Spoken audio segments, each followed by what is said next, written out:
Hey everyone, welcome to 996 The Howl. For the uninitiated, this is an unedited YouTube vlog discussing everything Arizona Coyotes, and I probably misled you because I was doing the research this morning and I said in my last video that some numbers are trending up, obviously before this back-to-back against the boogeyman in the Colorado Avalanche. But yeah, if you're a Coyotes fan, maybe you don't watch this video, but obviously we all are. The Coyotes, I mean, if one thing is going to ruin your weekend, it's a back-to-back against the Colorado Avalanche on Friday night and Saturday night. A couple miserable games.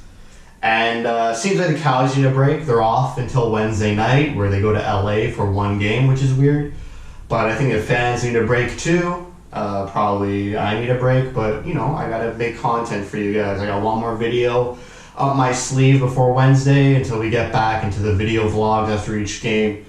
So I guess let's just jump into it.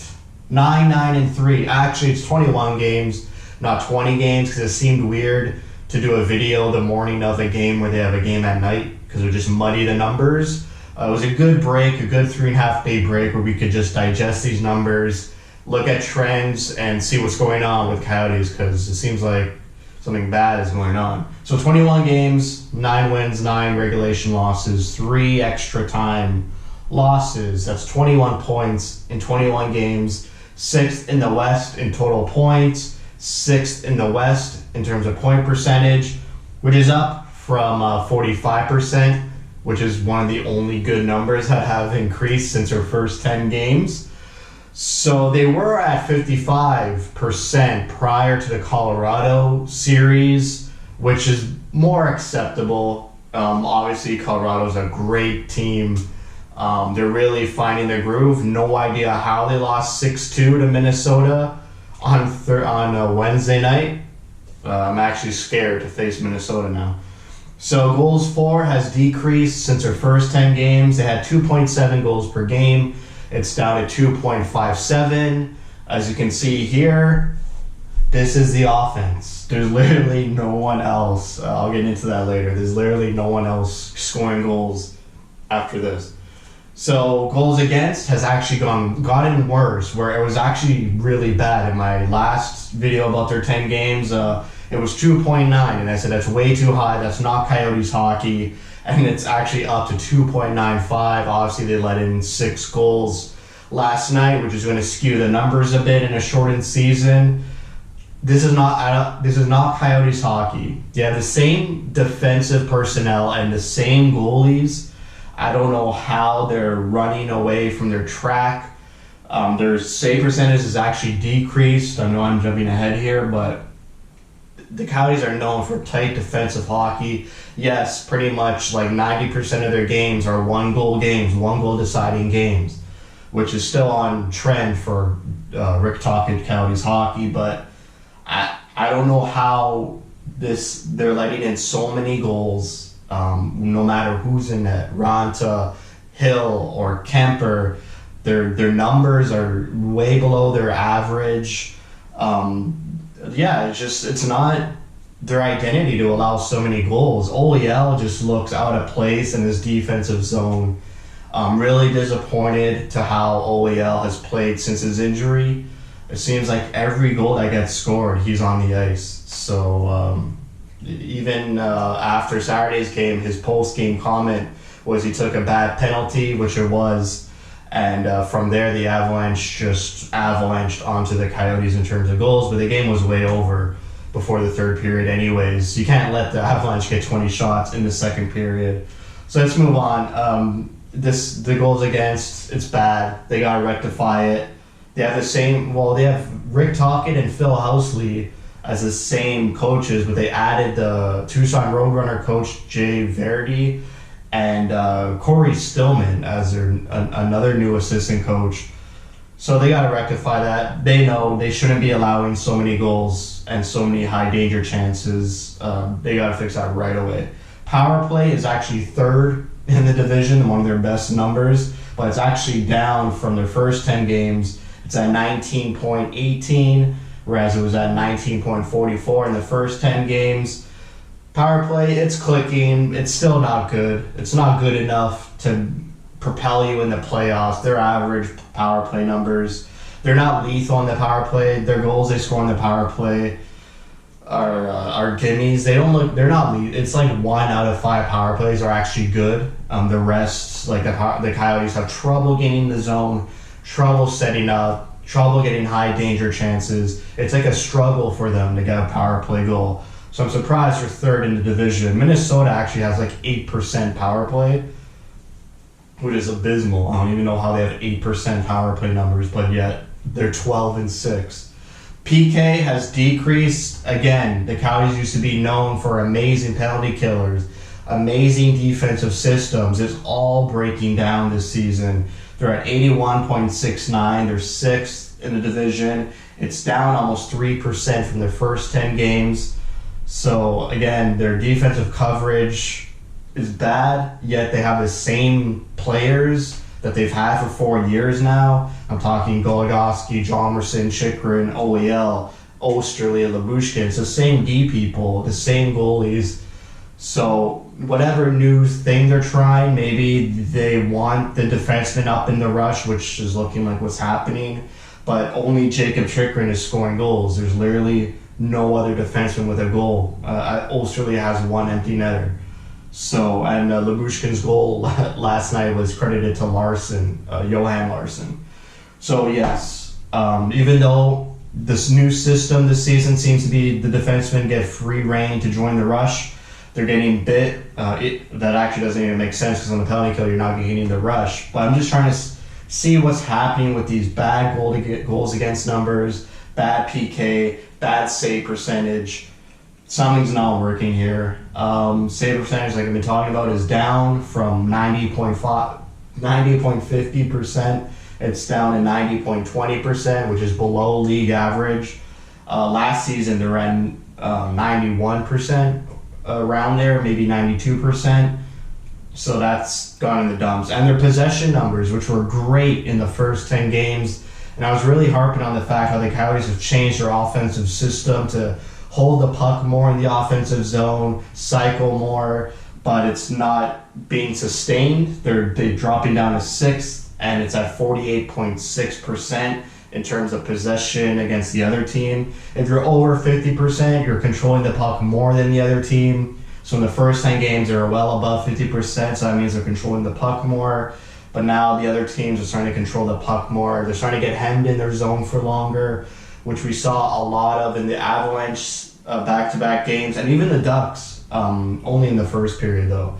The Ducks would always come out strong in the first period, control the play, and then collapse in the second and third. So those are the numbers. It's below average now. I think the first 10 games are average. Now they're starting to become below average. 4 straight games of terror, 6 straight games. 2 against LA, 2 against Anaheim, 2 against the Avalanche. That's 6 games since their Blues series. And everything has just gone downhill. The Blues series, they looked exceptional. But it turns out the Blues are actually bad. The Blues actually are trending down the same way with the Coyotes. So both teams have come out of that series worse and worse off than when they went into that series. So you got the Blues trending down. Minnesota's a playoff team now. So it's Vegas, the Avalanche, and Minnesota as the top 3. It's going to be a fight with the Coyotes, Blues, and now Kings. I doubt the Kings could sustain their success. They had a 6-game winning streak in the past 2 weeks since coming off COVID.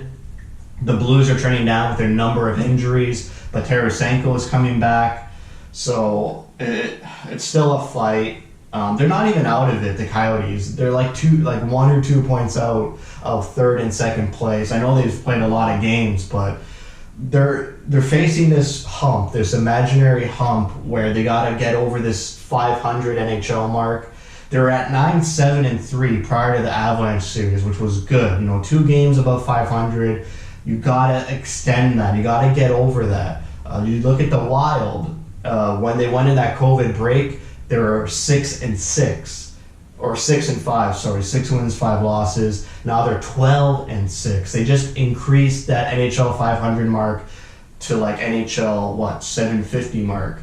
So the Coyotes have always struggled with the NHL 500 mark. The only time they actually created a huge gap was last season prior to the Taylor Hall trade, where they were first place in the Pacific Division. They get Taylor Hall, Kemper gets injured, and they just went all the way down to below NHL 500. And that seems to be what's happening now. In order to get to the playoffs, you got to have at least 5 games as gap between your wins and regulation losses, at least 5. Just to get, that means you're winning more games, you're streaking a lot, you're picking up points, you're creating gaps against the teams you've beaten. So it's looking bad. It's a good time to get a 5-day, 4-day break, whatever it is, regroup. Bill Armstrong cannot be happy with the trend this team is going towards. Rick Tocchet can't be happy either. He's fighting for an extension in his contract if he wants an extension here. Tocchet's contract is up this off season, so Bill Armstrong cannot be happy. He was cash strapped to build a better team, but I'll make a video. I'll spoil what video I'm making. Just their new additions and how they're doing on the team. They're doing okay with the situation Bill Armstrong was in, where he couldn't make too many big moves because of the cap situation.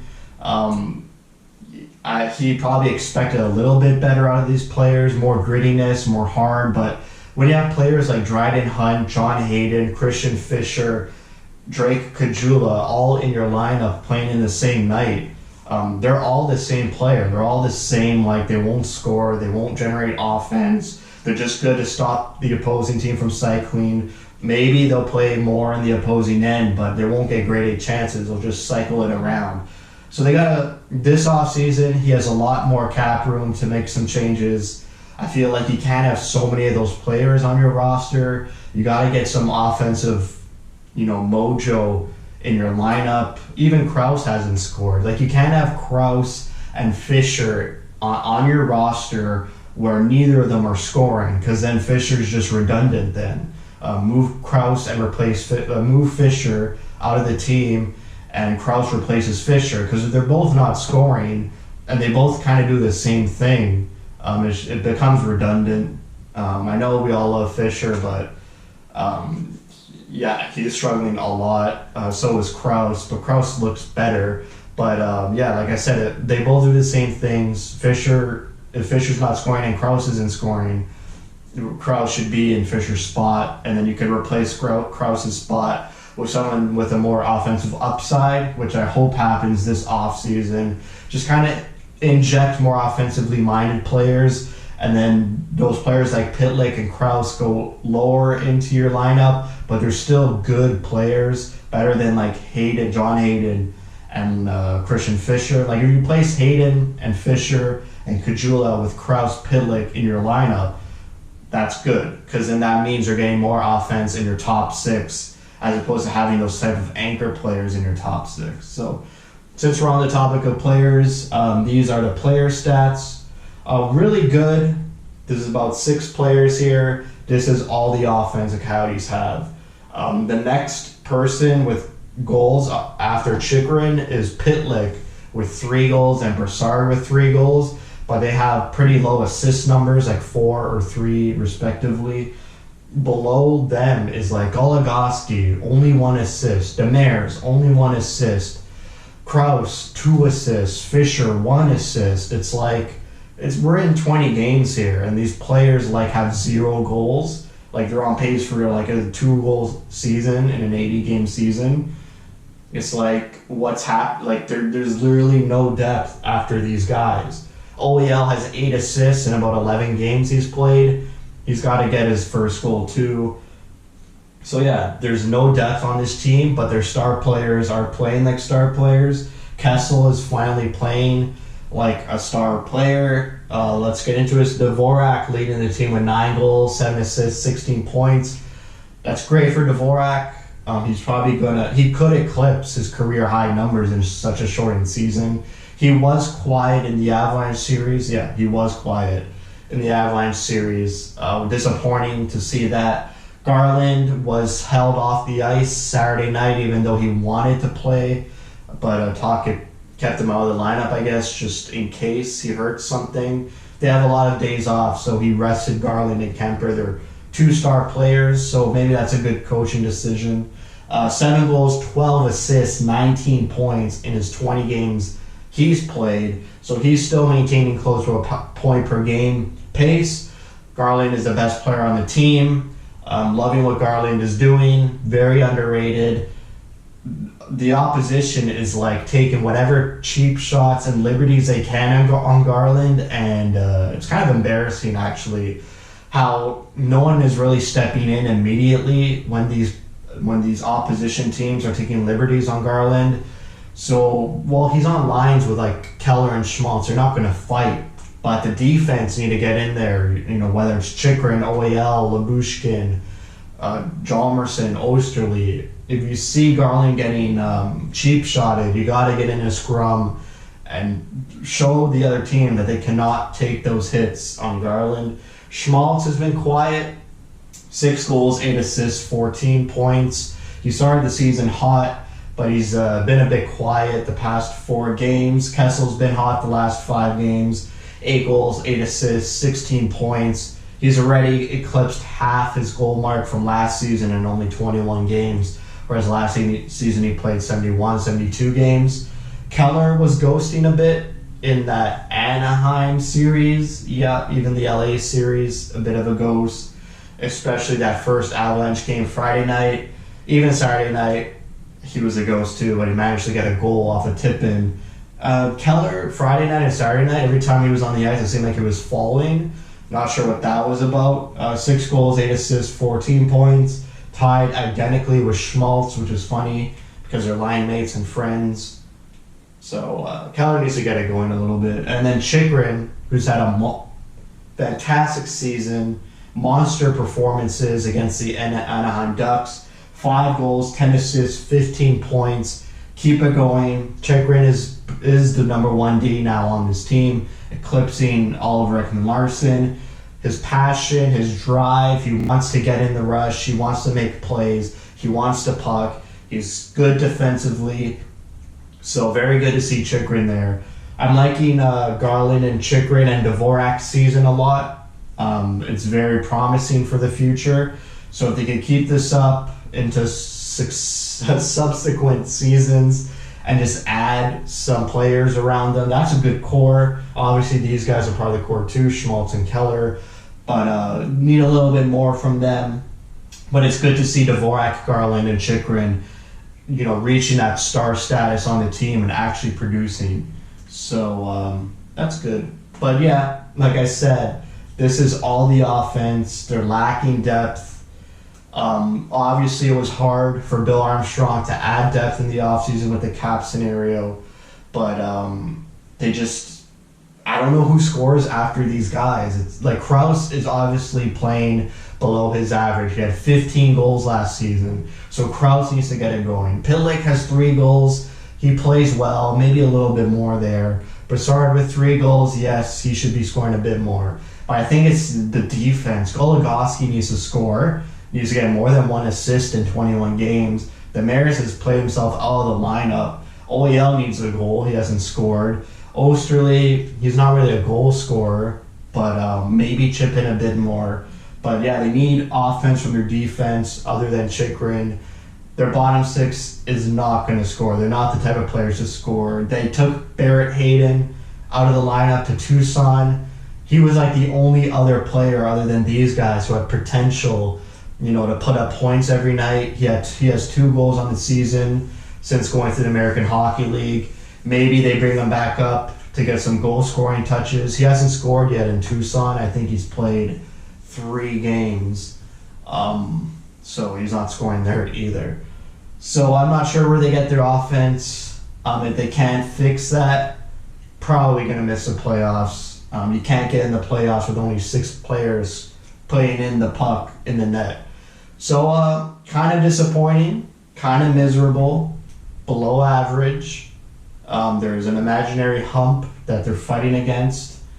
And with this break, they all got to realize they're playing bad hockey and just be way better, win some games. We'll see if Next weekend, they have a back-to-back against Minnesota. That's going to tell everything. If they lose both of those games in regulation, it's over. If they win both of those games, they have a good chance for the playoffs. That's a deciding factor. It's going to be halfway into the season, and you're playing a team back-to-back against a team you're chasing. You have to win those games. So I think that's it. I think that's the point. If we're looking for a point to see what the Coyotes are going to do, are they going to push for playoffs, or are they going to miss the playoffs and kind of sell off guys at the deadline? I think next weekend is the point. So hopefully they don't disappoint. So that's it for me. Thank you for watching. Yes, very depressing for Sunday morning, Sunday afternoon. But, it will get better. Next season, they got a lot of cap space, a lot of good rookies they can inject into the lineup too. Their star players are starting to put up star player numbers, which is always good to see. So just in the offseason, add some offensive depth. And future looks brighter than other seasons because they have so much flexibility now. And they could get a new coach. They're not tied to Tocchet anymore. So, always look on the bright side. So that's it for me. Thanks for watching.